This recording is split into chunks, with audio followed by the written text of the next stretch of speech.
Hello everyone, welcome to Beyond Teachings. I am Shreya Srivastava, your biology teacher.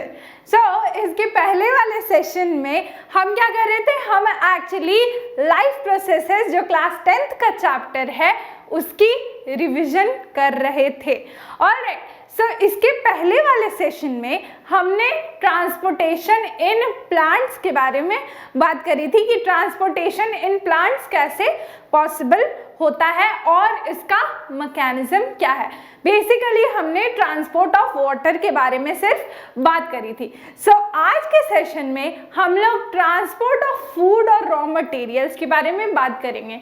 जब भी plant है वो जो फोटोसिंथेसिस करता है वो कहाँ होता है, लीफ में होता है. ऑलराइट, लेकिन जो एनर्जी है उसकी रिक्वायरमेंट क्या है, हर ऑर्गन को है, सारे ऑर्गन्स को है, रूट्स को है, स्टेम्स को है, फ्रूट्स को है. ऑलराइट, सो इनका जो ट्रांसपोर्ट है पूरे प्लांट बॉडी में कैसे होगा, क्योंकि ये चीजें तो लीफ में बन रही है. ऑलराइट, तो लीफ से पूरे प्लांट बॉडी में ट्रांसपोर्ट कैसे होगा. सो इसके पहले वाले जो सेशन में हमने देखा था कि ट्रांसपोर्ट ऑफ वाटर है वो कैसे पॉसिबल होता है, जाइलम से पॉसिबल होता है. जाइलम वेसल्स जो है इसे पॉसिबल कराते हैं. सो उसी तरह से यहाँ भी एक वस्कुलर टिश्यू होता है जो कि transport of food and other substances को सपोर्ट करता है इन प्लांट्स. ओके, सो सबसे पहले हम लोग जो प्रोसेस है, जो मैकेनिज्म है, उसके पहले हम लोग जो प्रोसेस है उसे हम लोग देखेंगे. जो प्रोसेस होता है प्लांट्स के मटेरियल्स को, फूड मटेरियल को एक जगह से दूसरी जगह ट्रांसपोर्ट करने का, उसे हम कहते हैं ट्रांसलोकेशन. ऑलराइट, सो हम लोग पहले ट्रांसलोकेशन की डेफिनेशन देखेंगे. The transport of soluble products of photosynthesis is called translocation. Soluble products of photosynthesis, photosynthesis से जो हमें प्रोडक्ट मिला यानी कि ग्लूकोज मिला, ऑफ कोर्स, तो ग्लूकोज क्या होता है, सॉल्युबल होता है. तो ये जो ग्लूकोज है इसका ट्रांसपोर्ट जो है सॉल्युबल प्रोडक्ट्स ऑफ फोटोसिंथेसिस, जो भी प्रोडक्ट्स हम लोग मिल रहे हैं फोटोसिंथेसिस से जो कि सॉल्युबल हैं, उनका जो ट्रांसपोर्ट होता है उससे हम ट्रांसलोकेशन कहते हैं. ऑलराइट, नाउ ये ट्रांसलोकेशन पॉसिबल कैसे होता है. It takes place in the part of vascular tissue which is called phloem. जो वस्कुलर टिश्यू होता है फ्लोएम, उसमें क्या होता है, ये सारी चीजें पॉसिबल होती हैं. ऑलराइट, सो ये जो फ्लोएम है ये सिर्फ फूड मटेरियल को ही नहीं बाकी और अदर सब्सटेंसेस को भी जो है वो ट्रांसपोर्ट करता है पूरे प्लांट बॉडी में. तो आइए हम लोग देखते हैं कि इसका मैकेनिज्म क्या होता है. What is the mechanism which is going to be followed in this process. Okay, so सबसे पहले हम लोग देख लेते हैं कि किस टाइप्स के सेल्स जो होते हैं वो इससे पॉसिबल कराते हैं. ये जो फ्लोएम है, फ्लोएम के अंदर में क्या होते हैं, सीव ट्यूब्स होते हैं. ऑलराइट, सीव ट्यूब होता है. फ्लोएम के अंदर में क्या होता है, सीव ट्यूब्स होते हैं. ओके, सीव ट्यूब जो है वो हम इस पार्ट को कह रहे हैं, ये है सीव ट्यूब्स. ये जो सीव ट्यूब है इसमें क्या है, न्यूक्लियस प्रेजेंट नहीं होता है, ये साइटोप्लाज्म इसमें प्रेजेंट होता है सिर्फ. Alright, now this is sieve plate. अगर आपको डायग्राम में दिख रहा होगा तो यहाँ छोटे छोटे पोर्स प्रेजेंट हैं. ऑलराइट, पोर्स जो है वो प्रेजेंट है. इन पोर्स के ही थ्रू क्या होता है, ट्रांसपोर्टेशन पॉसिबल होता है एक सेल से दूसरे सेल्स में. नाउ ये जो सेल है इसे हम कहते हैं कंपेनियन सेल. ऑलराइट, इन कंपेनियन सेल में न्यूक्लियस भी होता है. सीव ट्यूब में क्या था, न्यूक्लियस नहीं था.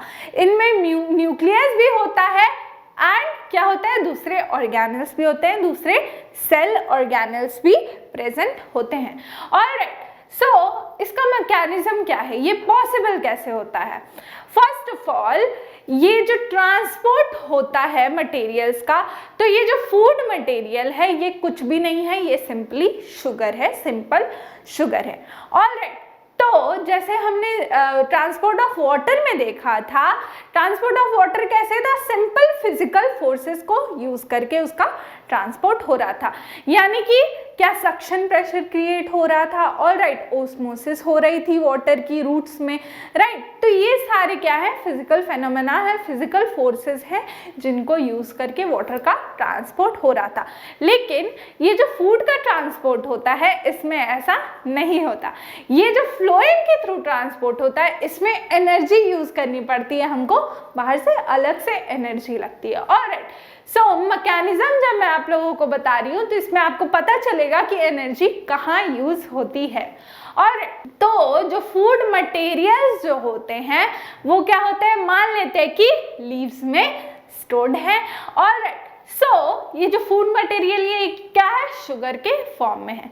तो ये जो शुगर होगा इसे हमें पहले इस सीव ट्यूब में लाना पड़ेगा। पहले तो हमें शुगर को क्या करना पड़ेगा, सीव ट्यूब में लाना पड़ेगा, ऑलराइट। तो ये लाना कैसे पॉसिबल होगा, एनर्जी की यूज से पॉसिबल होगा। जब हम एटीपी को यूज करेंगे तभी हम शुगर को यहाँ पर ले पाएंगे, यहाँ तक पहुंचा पाएंगे, ऑलराइट। सो पहला काम है हमारा शुगर को यहाँ तक पहुंचाना, कहाँ तक, सीव ट्यूब तक पहुंचाना। अब शुगर यहाँ पर आ गया सीव ट्यूब के अंदर में, ऑलराइट। अब जब यहाँ शुगर आ गया, यानी कि यहाँ शुगर आ गया, मैं S लिख देती हूँ। जब यहाँ शुगर आ जाएगा तो यहाँ क्या होगा, एक कंसंट्रेशन ग्रेडियंट जो मैंने आपको बताया था पिछले सेशन में वो पैदा हो जाएगा। Concentration gradient means concentration difference. Sugar आ गया तो इसका कंसंट्रेशन क्या हुआ, बढ़ गया, ऑलराइट। सो ये क्या कॉज करेगा, वाटर का ऑस्मोसिस होने लगेगा इन सीव ट्यूब्स में, ऑलराइट। ये एक ऑस्मोटिक प्रेशर पैदा करेगा, ऑलराइट। सो वाटर की ऑस्मोसिस जब इसमें होगी तो इसकी शुगर क्या होगी, दूसरे सेल्स में यहाँ पे ट्रांसफर हो जाएगी, ऑलराइट, क्योंकि यहाँ तो वाटर आ गया, ऑलराइट। सो इसी तरीके से इसका क्योंकि लो प्रेशर है, इसमें तो ऑस्मोटिक प्रेशर, यानी कि इस सेल में अगर ऑस्मोटिक प्रेशर पैदा हुआ है, ओ से डिनोट कर रही हूँ मैं, तो इस सेल में तो नहीं हुआ है, या फिर इसके नीचे वाले सेल में तो नहीं हुआ, लेस प्रेशर है। तो क्या होगा कि ये वाटर जब यहाँ ट्रैवल करा तो ये जो फूड कंटेंट है, जो शुगर कंटेंट है, वो कहाँ चला जाएगा, उस पार्ट में जहाँ की लेस प्रेशर है, यानी कि एडजेसेंट सेल्स में चला जाएगा। तो इस तरह से कैसे चला जाएगा, इन पोर्स के थ्रू चला जाएगा, या फिर नीचे जाना है तो इन पोर्स के थ्रू चला जाएगा, ऑलराइट। तो यही सारा मैकेनिज्म है किसका, ट्रांसपोर्ट ऑफ फूड्स का। अब ये ट्रांसपोर्ट अपवर्ड डायरेक्शन में भी वैसे ही होता है एंड डाउनवर्ड डायरेक्शन में भी वैसे ही होता है। मान लेते हैं कि शुगर को हमें अपवर्ड डायरेक्शन में करना है पास ऑन, तो क्या होगा कि इन पोर्स के थ्रू शुगर अपवर्ड डायरेक्शन में क्या होगा, ट्रांसफर हो जाएगा। या फिर डाउनवर्ड डायरेक्शन में करना है तो इन पोर्स के थ्रू डाउनवर्ड डायरेक्शन में चला जाएगा, एडजेसेंट सेल्स में जाता रहेगा।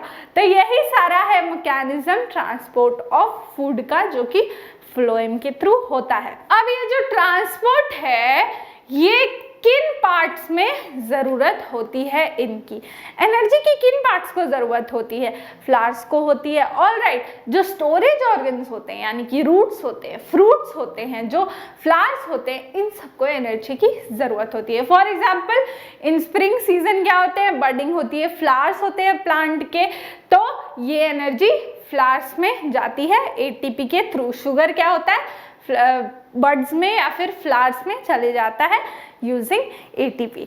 सो यही जो है ये सारा transport of food material in plants का कहानी है, ऑलराइट। सो इसके अगले सेशन में हम लोग बात करेंगे एक्सक्रीशन की। एक्सक्रीशन क्या है, एक्सक्रीशन जो वेस्ट मटेरियल होते हैं उनको बॉडी से बाहर निकालने का जो प्रोसेस होता है उसे हम क्या कहते हैं, उसे हम एक्सक्रीशन कहते हैं, ऑलराइट। सो इसके अगले क्लास में हम लोग एक्सक्रीशन इन ह्यूमन बींग्स के बारे में बात करेंगे, देखेंगे कि इसका मैकेनिज्म क्या है, स्ट्रक्चरल ऑर्गेनाइजेशन कैसा होता है एक्सक्रीटरी सिस्टम का। So don't miss the next session, keep watching, bye bye.